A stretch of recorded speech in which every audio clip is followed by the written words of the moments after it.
کہ اگر ہمیں دوست ممالک ہماری گارنٹیز نہیں دیں گے تو IMF کو ایک اور جواز مل جائے گا کہ بھئی دوست ممالک آپ کی گارنٹیز نہیں دے رہے ہیں تو ہم تو اپنے پروگرام کو اس طرح آگے نہیں بڑھا سکتے, ہم تو پیسے نہیں دے سکتے. یہ ایک اور جواز مل جائے گا. یہ بالکل یہ اصل وجہ ہے, ہو سکتا ہے. اور دیکھیے نا, پاکستان کو ضروریت جو ہے پیسوں کی باہر سے, اس میں اضافہ ہوتا چلا ہے.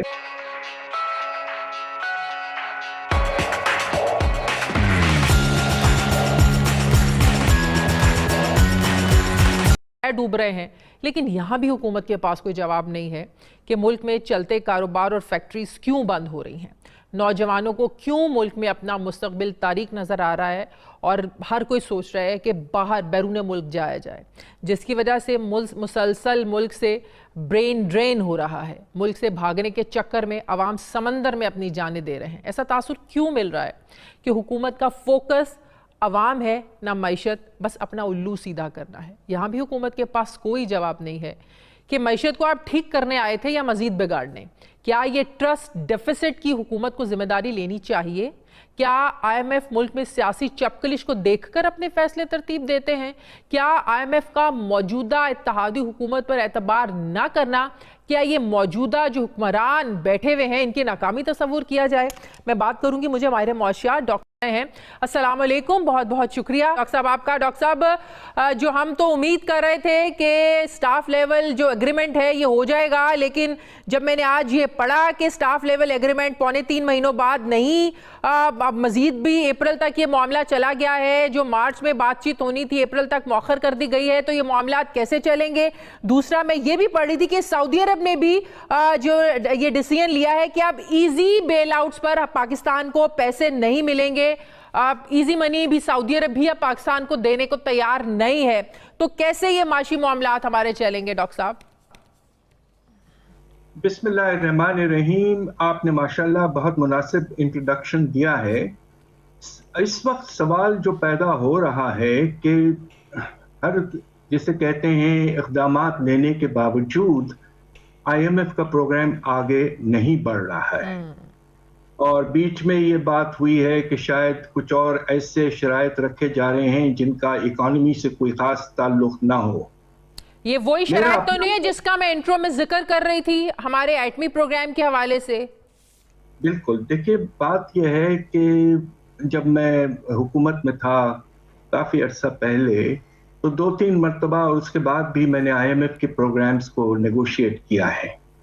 تو مجھے کچھ IMF کی تھنکنگ کے بارے میں کچھ اندازہ ضرور ہے. دیکھیے, IMF جو ہے وہ ایک انٹرنیشنل فائنینشل ادارہ ہے. وہ ایکسپلیسٹلی واضح طور پر کبھی نان اکنامک ایشو کو نہیں چھیڑے گا. مگر ہوتا یہ ہے کہ جو ممبران ہیں ایگزیکٹو بورڈ کے IMF کے, جس میں ایک بہت نمایاں ممبر ہے جس کے پاس 17% شیئر ہے بورڈ کے شیئرز میں, وہ شاید پیچھے سے کوئی پریشر ڈالے گا اور یا ڈال رہا ہو سکتا ہے. اس کے نتیجے میں IMF کا ایٹیٹیوڈ جو ہے وہ سخت سے سخت ہو سکتا ہے. میرا خیال یہ کہ واضح طور پر جو چیز میں سمجھتا ہوں ابھی جو پوزیشن ہے وہ یہ ہے کہ IMF کو اس بات کی بہت پریشانی ہو رہی ہے کہ پاکستان اس حد تک قریب آ چکا ہے دیوالیے کے کہ اگر اگلے 3-4 مہینے میں باہر سے ہمارے دوست ممالک اور ملٹی لیٹرل ایجنسیز وغیرہ سے اگر مناسب پیسے نہیں آتے ہیں تو IMF کی چھتری کے دوران ہی ایک ملک دیوالیہ ہو سکتا ہے.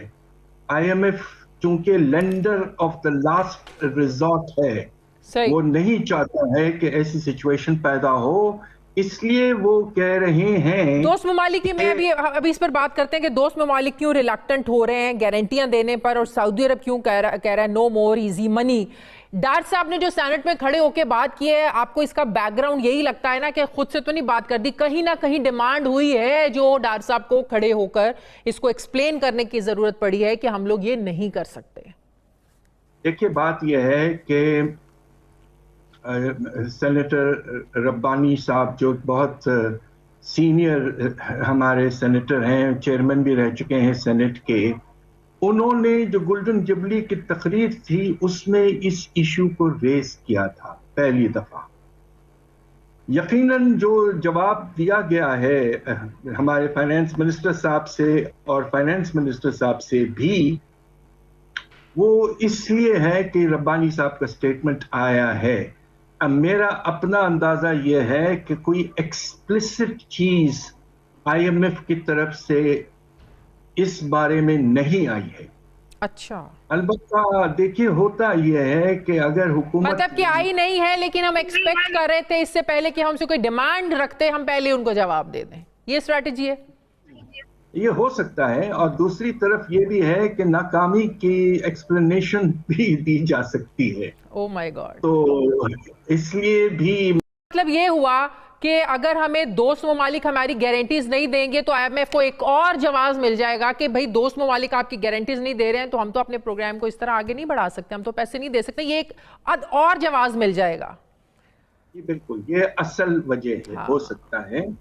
اور دیکھیے نا، پاکستان کو ضروریت جو ہے پیسوں کی باہر سے، اس میں اضافہ ہوتا چلا ہے، اس لیے کہ ریمیٹنسز میں آلریڈی آپ دیکھ رہے ہیں کہ $2 ارب کی کمی ہو چکی ہے. ایکسپورٹس میں پچھلے مہینے بے تحاشا گراوٹ آئی ہے. تو ہمارے ضروریات جو ہیں باہر سے ڈالرز کی وہ بڑھتے جا رہے ہیں. اور دوسری طرف بائی لیٹرل ملک جو ہیں، اگر آپ چائنا کی بات کریں تو اللہ کا فضل ہے کہ چائنا نے ہمارا ساتھ دیا ہے، $2 ارب کو رول اوور کیا ہے، وہ پیسہ کچھ آ بھی گیا ہے، $1.2 ارب. مگر اس کے آگے چائنا بھی سوچے گا. اور دیکھیے ایک نیا پرابلم جو کھڑا ہوا ہے کہ جو چائنیز پاور پروجیکٹ موجود ہیں پاکستان میں، ان کی پینڈنگ پیمنٹ $1.5 ارب کی ہے. تو چائنا شاید یہ کہے گا کہ آپ پہلے یہ لائبلٹیز پورا کریں پھر ہم آگے آپ سے بات کریں. سعودی عرب اتنا ریلیکٹنٹ کیوں ہے، کیوں بات کر رہا ہے کہ no more easy money for Pakistan? دیکھیے سعودی عربیہ جو ہے مسلسل ہمیں ہمارا ساتھ دیا ہے. مجھے یاد ہے جب میں خزانے کے منسٹری میں تھا 98 میں بم کے پھٹنے کے بعد، تو سعودی عربیہ نے بھی اس وقت ہمارا ساتھ دیا تھا. حالانکہ امریکہ نے سینکشن منسٹر نے بھی پچھلے دنوں ایک سٹیٹمنٹ دیا کہ پاکستان کو اپنے حالات پوری کوشش سے ٹھیک کرنا چاہیے. باہر پہ رجحان جسے کہتے ہیں پرائم منسٹر صاحب going out with a begging bowl, اس کی ایک حد ہوتی ہے. تو پاکستان کو ایک بڑا سا پروگرام آف ریفارم اور ایکشنز کا فوراً سے فوراً کس ادارے میں آپ سمجھتے ہیں ریفارمز کی فوری ضرورت ہے؟ فوری ضرورت ہے، اور اس کے پیچھے اللہ چاہیں تو ایک پولیٹیکل کنسنسس کے تحت ڈیولپ ہونا چاہیے. اب پچھلے اسپیچ جو دی پرائم منسٹر نے پھر سے اس بات کو دہرایا ہے کہ ڈائیلاگ کی ضرورت ہے اپوزیشن وغیرہ کے ساتھ. یہ دیکھیے میری گزارش یہ ایز اے پروفیسر کہ پاکستان کے جو حالات اس وقت ہیں شاید تاریخ میں کبھی اتنے برے نہیں تھے. اور خدا نہ خواستہ اگر یہ سیاسی کشمکش چلتا رہے اور ہم ایک اسٹرانگ اور کمپریہنسو ریفارم پروگرام نہیں لاتے ہیں تو میں کیا کہوں آپ سے، حالات اس سے بھی زیادہ ڈیفالٹ کی طرف.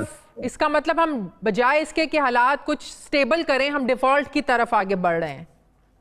جی بالکل، اس وقت یہ دراصل ہم سب کا رجحان ہے اور ہم بہت پریشان. تو یہ جو ایک سیاسی کیوس مچا ہوا ہے، یا تو ادارے اور عوام آمنے سامنے آ کر کھڑے ہو گئے ہیں، اس طرح لگتا ہے کہ شاید کسی کی معیشت پر توجہ نہیں ہے. ایک ہی طرف توجہ ہے، وہ ہے عمران خان کی گرفتاری. جیسے عمران خان کی گرفتاری کریں گے ڈالر بھی نیچے آ جائے گا، ہر چیز سستی ہو جائے گی، ہمیں سعودی عرب سے بھی پیسے مل جائیں گے، ہمیں آئی ایم ایف سے بھی پیسے مل جائیں گے. تو ان ایکٹیویٹیز کو دیکھ کر آپ کو لگتا ہے کہ جو غیر یقینی کی ایک صورتحال ہے یہ بہت بڑی وجہ ہے جو آپ کی اکانومی پر نیگیٹو اثرات ڈال رہی ہے؟ بالکل، اور خدا نہ خواستہ یہ حالات اور کافی جلدی خدا نہ خواستہ اور خراب ہو سکتے ہیں.